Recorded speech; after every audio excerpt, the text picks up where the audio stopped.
Hello friends, आप सबकी most awaited book million minds English UPTGT literature master guide release हो चुकी है। तो आप लोग दुविधा में हैं, आप लोग कंफ्यूजन में हैं, उसमें क्या है क्या नहीं है। तो थोड़े से ड्यूरेशन में आज हम बुक में जो स्पेसिफिकेशन है, ये बुक दूसरी बुक से कैसे अलग है, उस सब की हम बात करेंगे। क्लियर। इसका हालांकि कंटेंट जो है वो रिलीज कर दिया गया है, यूट्यूब की कम्युनिटी में भी डाला था चैनल की, और टेलीग्राम जो चैनल है उस पर भी ये पोस्ट किया था। उसको देख के आप बहुत सारी चीजों को देख सकते हैं, क्या है क्या नहीं है। लेकिन फिर भी एक क्यूरियोसिटी रहती है कि बुक में इनसाइड क्या है। तो उस इनसाइड को, जो इनसाइड स्टोरी है, उसको आज आपको मैं थोड़ा सा उसका एक जो डेमो है वो देने की कोशिश करूंगा। क्लियर। देखते हैं, ये तो आपका कंटेंट दिया हुआ है, क्या क्या चीजें हैं विलियम शेक्सपियर पे, और विलियम शेक्सपियर पे बाकी सारी चीजें क्या क्या हमने यहाँ दिया है। फिर प्लेज हैं, प्लेज जो है बुक में 37 प्लेज जो है हमने कवर की है। और खास बात क्या है, जितने भी प्लेज हैं उन सब की जो है ये विलियम वर्ड्सवर्थ की पोएम्स हैं। और प्लेज की खास बात क्या है कि जितने भी प्लेज हैं सबकी हमने हिंदी जो है वो समरी उनकी दी है। मीन्स बुक को बाइलिंगुअल लिया है, जहां जरूरत पड़ी है वहां बुक में बहुत सारी चीजें हमने हिंदी में ऐड की है। अमूमन कोटेशंस की बात होती है, जो कई बार हमें कंफ्यूजन रहता है, हम नहीं समझ पाते उसका मीनिंग। तो कोटेशंस को भी हमने हिंदी में वहां दिया है। मीन्स जहां भी जिन चीजों की बाइलिंगुअल जरूरत पड़ी है वहां बाइलिंगुअल यूज किया है, अदरवाइज बहुत सारी चीजें। और बुक की जो खास बात है वो है, जो यूनिक फीचर है वो है बोनस अपेंडिक्स में जो बहुत सारी चीजें हम यहाँ पर लेकर आए हैं। क्लियर। तो थोड़ी सी एक सैंपल मैं आपको दे देता हूँ, देखते चलिएगा। देखिए, विलियम शेक्सपियर साहब से ही शुरू करते हैं। उनकी बायोग्राफी है, बायोग्राफी में बहुत सारी चीजें हमने दे रखी है। तो फिलहाल हम एक प्ले की बात कर ले। प्ले में क्या दिया है, कोई भी प्ले है, प्ले कब रिटर्न हुआ, फुल टाइटल, जानर, सेटिंग कहाँ हुई है, फर्स्ट परफॉर्मेंस कब हुआ, फर्स्ट पब्लिश कब हुआ, और उसका सोर्स क्या रहा है। इसके बाद कैरेक्टर चार्ट हमने दिया है। कैरेक्टर चार्ट में कोई भी कैरेक्टर है उसका क्या रिलेशन है, और उसका दूसरे कैरेक्टर से क्या रोल है, डिस्क्रिप्शन है, और साथ साथ इसमें उसकी जो थीम क्या है। यानी जैसे ऑक्टिविया की हमने बात कर रहे हैं तो हमने कहा सिंबल ऑफ ड्यूटी है, पीस है, victim of political manipulation. Clear. अमूमन बुक्स क्या करती हैं, कैरेक्टर देती हैं, रोल देती हैं, दैट्स ऑल। ये थीम नोट, ये एडिशनल चीज है जो यहाँ पर आप देख सकते हैं। और की ग्रुपिंग है, यहाँ पर की ग्रुपिंग में प्रोटोगोनिस्ट है, इनर सर्किल है, वो क्या क्या है, कौन कौन से प्रोटोगोनिस्ट हैं इनर सर्किल में, एंटागोनिस्ट है, एंटागोनिस्ट यहाँ कौन है, मेजर थीम प्ले की क्या है। Clear. Love versus duty, power and ambition, वो सारी थीम्स हमने कवर की है। ड्रामेटिक स्ट्रक्चर क्या है, लैंग्वेज क्या है, ड्रामेटिक स्ट्रक्चर हो गई, लैंग्वेज हो गई, टोन हो गई। अच्छा, यहाँ पर किसी भी प्ले में हमने अगर सिंबल यूज किया है ऑथर ने, तो वो क्या सिंबल यूज किया, क्या उसका मीनिंग है। सरपेंट है, नाइल है, फिनिक्स है। तो ये जो सिंबल्स यहाँ ऑथर यूज कर रहे हैं वो कौन कौन से सिंबल्स हैं, यहाँ ये चीज आपको कहीं भी नहीं मिलती है। ये यूनिक बनाती है बुक को। हिस्टोरिकल लिटरेरी एडेप्टेशन है, क्रिटिक्स का क्या पर्सपेक्टिव है, किसी एक क्रिटिक का, मोर देन वन का, यहाँ जिस क्रिटिक का जो भी पर्सपेक्टिव है वो यहाँ पर दिया है। बुक की समरी है, एक्ट वाइज समरी है, क्या है उस समरी का टाइटल, सेटिंग कहाँ है, की इवेंट्स वहां पर कौन कौन सी हैं, और साथ साथ उसकी थीम क्या है इन की इवेंट्स में। कि इस पूरी, अगर हम बात करें पूरे एक्ट की, तो इसमें क्या थीम्स यहाँ पर हैं। और खास बात क्या है, एक आप जब पैराग्राफ को पढ़ते हैं और जब किसी चीज को आप पॉइंट वाइज पढ़ते हैं तो वो चीजें आपको स्ट्रक होती हैं। और खास बात, सबसे बड़ी क्वालिटी ये है कि यहाँ पर चीजों को हमने पॉइंट वाइज दिया है। और आप ये मान के चलिए, आपके 1 साल की जो लेबर है वो ये बुक 1 महीने में सारी चीजों को आपको रिवाइज करा देगी, और वो भी टिप्स पर। यहाँ पर एक साइंटिफिकली हमने यहाँ चीजों को रिप्रेजेंट किया है। उसी तरह जैसे इंग्लिश थी, तो हर प्ले की यहाँ पर हिंदी समरी हमने यहाँ दी है, पॉइंट वाइज। बहुत ज्यादा कुछ नहीं, मीन्स सीधा टू द पॉइंट यहाँ पर हम बात करते हैं। और इसके अलावा देखिए जैसे कोर्ट्स है, कोर्ट्स आ जाती हैं, एडवाइज है, किसने कहा क्या कहा, और जहां जरूरत पड़ती है वहां इनकी हिंदी भी दी है। फिर एमसीक्यूज आ जाते हैं, और एमसीक्यूज की बात करें तो हर एमसीक्यूज में हमने एक्सप्लेनेशन यहाँ पर ऐड की हुई है। हर प्ले पर इंडिविजुअल यहाँ पर यहाँ एमसीक्यूज है, इसी के साथ साथ शेक्सपियर साहब की बायोग्राफी पर है। तो बहुत सारे एमसीक्यूज यहाँ है, ये तो डेमो के लिए केवल 10 एमसीक्यूज लिए थे। इसी तरह वर्ड्सवर्थ की बात, बायोग्राफी की बात करें, अगर पोएम के रिप्रेजेंटेशन की बात करें तो एक सैंपल लिया है हमने यहाँ, जैसे टिंटर नैबी है तो फुल टाइटल क्या है, ऑथर, फर्स्ट पब्लिश कब हुई, किस फॉर्म में लिखी गई है, जानर क्या है इसका, ऑब्जेक्टिव क्या है इस पोएम को लिखने का, इसकी सेटिंग क्या है। कहीं कोई बुक ना सेटिंग बताती है, ना ऑब्जेक्टिव बताती है, ना जानर बताती है, बस प्रिंटर ने भी दी और उसकी समरी दी। अच्छा, सोर्स क्या है, हिस्ट्रिकल क्या कंटेस्ट यहाँ पर आपको देखने को मिल रहा है। इसके बाद बढ़ जाते हैं, इस पोएम में यहाँ पर कौन कौन से इंपॉर्टेंट टर्म्स की यहाँ पर बात करती है पोएम।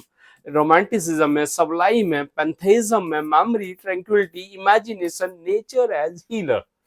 तो ये जो टर्म्स हैं ये क्या है, इनकी क्या डेफिनेशन है, क्या इनका रेलेवेंस है। इसी के साथ साथ यहाँ पर कैरेक्टराइजेशन और स्ट्रक्चर की बात कर ले तो कंसेप्चुअल क्या रोल है, क्या उसका डिस्क्रिप्शन है, कौन कौन है स्पीकर, कौन है नेचर, डथर, डोरोथी, मेमोरी, टाइम, क्या वो रोल प्ले कर रहे हैं, पोएम की क्या स्ट्रक्चर है। क्लियर? ओ सॉरी, पोएम की क्या स्ट्रक्चर है, opening, description, reflective turn, philosophical meditation, address to Dorothy, closing, reflection, language poem की क्या है, और सिंबोलिज्म अगर है पोएम में, कौन कौन से सिंबल यहाँ पर ऑथर ने यहाँ यूज किए हैं, एबी र्यून्स है, रिवर बॉय है, या लैंडस्केप या नेचर, क्या उनका मीनिंग है। और इसके बाद पोएम का टेक्स्ट आ जाता है, और इस टेक्स्ट के बाद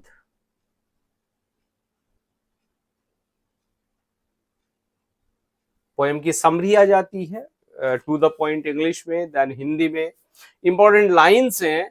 और देखिए इंपॉर्टेंट लाइंस आपको अमूमन इंपॉर्टेंट लाइंस मिलती हैं, बस रटते रहिए उनको, लेकिन यहाँ इंपॉर्टेंट लाइन है, उस स्पीकर कौन है, उसका क्या कॉन्टेस्ट है, क्या मीनिंग है, उसको हिंदी में यहाँ एक्सप्लेन किया है, और उसकी क्या थीम है, उसकी उस लाइन की, उस कोट की, ये चीजें यहाँ पर दे रखी हैं। बाद में उसके एमसीक्यूज आ जाते हैं।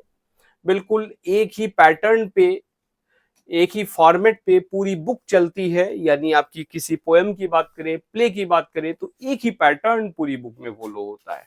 पैराडाइज रिगेन्ड एक सैंपल लिया है हमने मिल्टन साहब का, ऑथर, फर्स्ट पब्लिश, क्या फॉर्म है, क्या जानर है, क्या ऑब्जेक्टिव है, क्या प्राइमरी सोर्स है।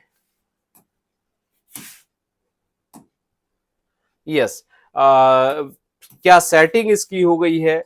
अगर बात करें इंपॉर्टेंट टर्म्स की, तो यहाँ कौन कौन से इंपॉर्टेंट टर्म्स है, कौन कौन से यहाँ कैरेक्टर है, क्या उनका रोल है, क्या वो सिंबोलिज्म है, क्या उनका सिग्निफिकेंस है, ड्रामेटिक स्ट्रक्चर क्या है इसकी, सिंबोलिज्म यहाँ पर ऑथर ने क्या यूज किया है, कौन कौन से सिंबल लिए हैं, और सिंबल है तो क्या उनका मीनिंग है।